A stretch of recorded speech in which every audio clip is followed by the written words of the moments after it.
ଭାବୁନା ମୋର ସମସ୍ତେ ପ୍ରିୟ ଆପଣାର ମୋର କେହି ଶତ୍ରୁ ନାହାନ୍ତି ହେଲାନି ଅର୍ଥ। କିନ୍ତୁ ଲୋକ ଭାବିବେ ସବୁବେଳେ ଆମକୁ ଖାଲରେ ପକେଇବା ପାଇଁ, ଭଲ ଯେତେ ଭଲ ହୁଅ ତାକୁ ଖାଲରେ ପକେଇବାକୁ ଚାହିଁବୁ, ସେଇଟାକୁ ସେ ଭାବନ୍ତିନି। ସେ ମାନେ ସେ କହିଲେ ଅଜାତ ଶତ୍ରୁବ, ମାନେ ସେ ମାନେ ତାଙ୍କର କେହି ଶତ୍ରୁ ନଥିବେ। ଏଇଟା ହେଉଛି ତାଙ୍କର କ'ଣ ନା ବାହ୍ୟ ଲକ୍ଷଣ। ଯେମିତି ଗୋଟେ ଡକ୍ଟର, ଆମେ ଏକା ଡକ୍ଟର ପୋଷାକ ମିଳୁଛି, ଆମେ ଏକ ପୋଷାକ ପିନ୍ଧିଦେବା, ସେ କାନ ଯନ୍ତ୍ର ସବୁ ଦେଇଦେବା, ଆମେ ସତରେ ଡକ୍ଟରର ଗୁଣଟାକୁ ଆମେ ଆଣିପାରିବା କି? ଡକ୍ଟର ପୋଷାକଟାକୁ ପିନ୍ଧିଲେ ଡକ୍ଟର ପୁରା ଦେଖାଯିବ, ସବୁ ଡକ୍ଟର ମାନେ ଇଏ ହେଇଯିବ। କିନ୍ତୁ ଡକ୍ଟର ଯେଉଁ ପ୍ରେସକ୍ରିପସନ୍ ଲେଖୁଛି, ଯେଉଁ ମେଡ଼ିସିନ୍ ଲେଖୁଛି, ଆମର ସେଇ ଜ୍ଞାନ ଆସିପାରିବନି। ସେମିତି ସାଧୁଙ୍କର ଏଇଟା ଯେଉଁ ହେଲା, ଏଇଟା ହେଉଛି ବାହ୍ୟ ଲକ୍ଷଣ। ଦେଖାଯିବେ ଉପରୁ କେମିତି ସମସ୍ତଙ୍କୁ ସ୍ନେହ ମମତା କଥା କହୁଥିବେ, ପୁରା କିଣି ନେଇ ଯାଉଥିବେ, କିନ୍ତୁ ତାଙ୍କ ଭିତରେ ଆହୁରି ଥିବ। ପୁଣି କହୁଛନ୍ତି କ'ଣ ଭିତର ଲକ୍ଷଣଟା କହୁଛନ୍ତି, ତାଙ୍କ ଭିତରର ମେନ୍ ଜିନିଷଟା କ'ଣ ଥିବ କହିଲେ ମଇ ଅନନ୍ୟ ଭାବେ ନା ଭକ୍ତି କୁର୍ବନ୍ତି ଯେ ଦୃଢ଼ା ବକ୍ତୃତ୍ୱ ତେତ କର୍ମଣ ତେତ ସ୍ୱଜନ ବାନ୍ଧବ। ମାନେ ସେ ପୁରା ଅନନ୍ୟ ଭାବରେ, ଅନନ୍ୟ ମାନେ କ'ଣ ନା ନ ଅନ୍ୟ, ଅନନ୍ୟ ମାନେ ସେ ଆଉ ମାନେ କେଉଁଠି ତାଙ୍କର ନଥିବ, ମାନେ ଏକମାତ୍ର କୃଷ୍ଣ କଥାରେ କୃଷ୍ଣଙ୍କ ଚରଣରେ ସିଏ ସମର୍ପଣ ହୋଇଥିବେ। ମାନେ ଭଗବାନ କୃଷ୍ଣଙ୍କୁ ହିଁ ସେ ପୂଜା କରୁଥିବେ, ସେ ତାଙ୍କର ସେବା କରୁଥିବେ, ତାଙ୍କରି ମାନେ ଚର୍ଚ୍ଚା କରୁଥିବେ, ତାଙ୍କରି ପ୍ରଚାର କରୁଥିବେ, କୃଷ୍ଣଙ୍କ ଠାରେ ସେ ସମର୍ପଣ ହୋଇଥିବେ। ଆଉ ପୁଣି କ'ଣ ନା ମଇ ଅନନ୍ୟ ଭାବେ ନା ମାନେ ଭକ୍ତି ତାଙ୍କର ସେମିତି ଦୃଢ଼ ଥିବ। ଆଉ ତାଙ୍କର ସିଏ ସେ ଲାଇନ୍ରେ ଗଲା ମାନେ ତମର ଅଟୋମେଟିକ୍ ତମେ ବନ୍ଧୁ ପରିବାର ତମେ ଧୀରେ ଧୀରେ ଦୂରେଇ ଯିବ, ଧୀରେ ଧୀରେ ଦୂରେଇ ଯିବ। ତମକୁ ନିଜେ ଦୂରେଇବାକୁ ପଡ଼ିବନି, ମାନେ ତମକୁ ଏଭଳି ସମ୍ପର୍କ ଆସିବ ଭଗବାନଙ୍କ ଠାରୁ, ତମକୁ ସବୁ ମାନେ ହଁ ତମେ ସମୟ ଦେଇପାରିବନି। ଯେତେବେଳେ ଗୋଟେ ବାପା ମାଆଙ୍କୁ ତମେ ସମୟ ନ ଦେବ, ସିଏ କହିବେ ସେଇଠି ମୋତେ ମାନେ ପଚାରିଲେ ସମୟ ଦେଉନି। ସେମିତି ସବୁ ବନ୍ଧୁବାନ୍ଧବ ଭାବିବେ ଇଏ ତ ଆମକୁ ପଚାରୁନି, ଆଉ ସେ ଭାବିବେ ଏଇଆ। କିନ୍ତୁ ତାଙ୍କର କିନ୍ତୁ ଲକ୍ଷ୍ୟ ଥିବ କ'ଣ ନା ମୋ ଭଗବାନ କେମିତି ପ୍ରସାଦ ମାନେ ଭୋଗ ତିଆରି କରିବି, ମୋ ଭଗବାନଙ୍କୁ କେମିତି ଭୋଗ ଲଗେଇବି, ତାଙ୍କର କେମିତି ସେବା କରିବି, ତାଙ୍କର କେମିତି ପ୍ରଚାର କରିବି। ଖାଲି ଦିନ ରାତି 24 ଘଣ୍ଟା ତାଙ୍କ କଥା ହିଁ ସିଏ ଭାବିବେ, ତାଙ୍କୁ ସମୟ ନାହିଁ ପରିବାର ବନ୍ଧୁବାନ୍ଧବ କଥା ଭାବିବାକୁ। ଏଇଟା ହେଉଛି ତାଙ୍କର ଭିତର ଲକ୍ଷଣ। ଇଏ ଲକ୍ଷଣଟାକୁ ଦେଖିକିରି ଆମକୁ ମାନେ ସେଇ ଗୁରୁଙ୍କର ଶରଣ ଗଲେ ହିଁ ଆମେ ଭଗବାନଙ୍କୁ ପାଇପାରିବା। ଯେମିତି ଗୋଟେ ଛୋଟ ଛୁଆଟେ, ଗୋଟେ ଛୋଟ ପିଲାଟେ, ତା ମା ମାନେ ଚାକରାଣୀ କାମ କରନ୍ତି, ମାନେ ଜଣଙ୍କ ଘରେ ସେ କାମ କରନ୍ତି। ସେ ଛୋଟ ପିଲାଟା କହିଲା ଆଉ ମା ମୋତେ ଛାଡ଼ିବାକୁ ଯିବୁ, ପାଠ ପଢ଼ିବାକୁ ଯାଏ, ତାଙ୍କର ଜଙ୍ଗଲ ଦେଇକିରି ଯାଏ, ମା ମୋତେ ଛାଡ଼ିବାକୁ ଯିବୁ, ମୋତେ ଡର ମାଡ଼ୁଛି, ସାଙ୍ଗମାନେ ସବୁ ଆଗରେ ଦୌଡ଼ା ଦୌଡ଼ି ହେଇ ପଳେଇ ଆସୁଛନ୍ତି, ମୋତେ ଡର ମାଡ଼ୁଛି।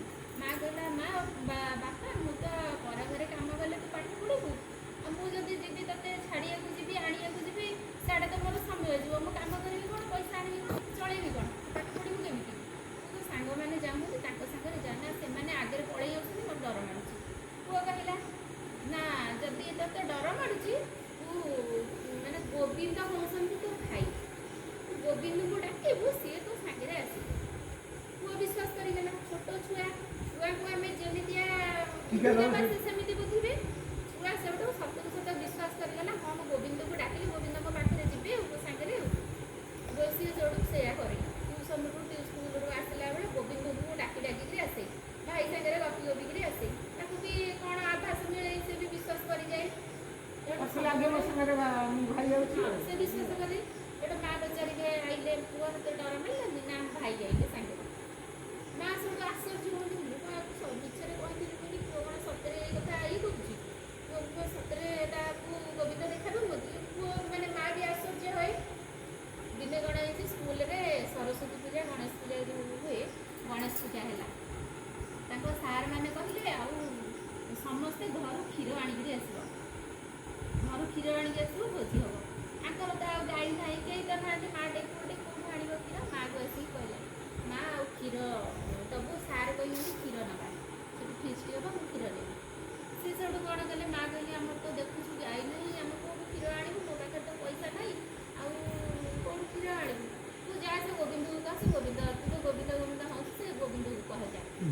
ଗୋବିନ୍ଦକୁ ସେଠୁ କହିଲା ଯାଇକିରି ପୁଅ, ଯେମିତି କହିଲା ସେ ସେଠୁ କ'ଣ କଲେ ନା, ସେଠୁ ଗୋଟେ ଢାଳ ନେଇକିରି ଗଲା, ଗୋବିନ୍ଦ ଏଥିରେ କ୍ଷୀର ଗୋବିନ୍ଦ କ୍ଷୀର ଦେଇଦେଲେ ଢାଳରେ ଏଡ଼ିକି ଛୋଟ ଢାଳଟେ, ଛୋଟ ଢାଳରେ ଢାଳେ କ୍ଷୀର। ସେ ସ୍କୁଲକୁ ନେଇକି ଗଲେ, ସମସ୍ତେ ଦେଖିକିରି ଆମକୁ ଥଟ୍ଟା କଲେ ଯେ ଇଏ ଏତିକି କ୍ଷୀର ଆଣିଛି ବୋଲି ହେଲା, ଏତିକି କ୍ଷୀର ଆଣିଛି ବୋଲି। ସେ ସବୁ ମାନେ ସାର୍ କହିଲେ କ'ଣ ଏଲୋଟା ପିସ୍ ହେବ, ତୁ ଏତିକି ଟିକେ ନାକୁ କ୍ଷୀର ଆଣିଛୁ, ଇଏ କ'ଣ ହେବ?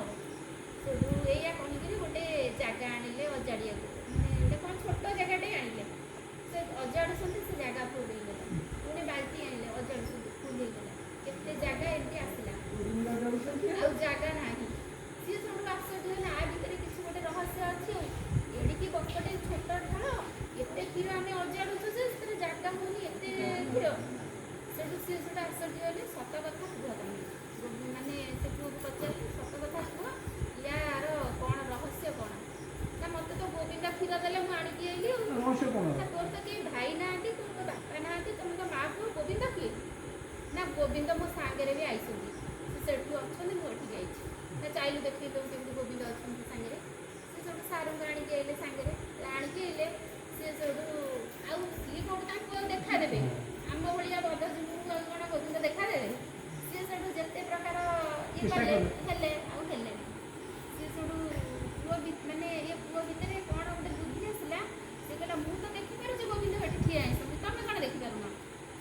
ସେଠୁ ତାଙ୍କ ହାତଟାକୁ ଏମିତି ଧରି ପକେଇଲେ ସାରଙ୍କ ହାତଟାକୁ ଯେତେବେଳେ ଧରି ପକେଇଲେ, ତାଙ୍କୁ ଦେଖାଗଲା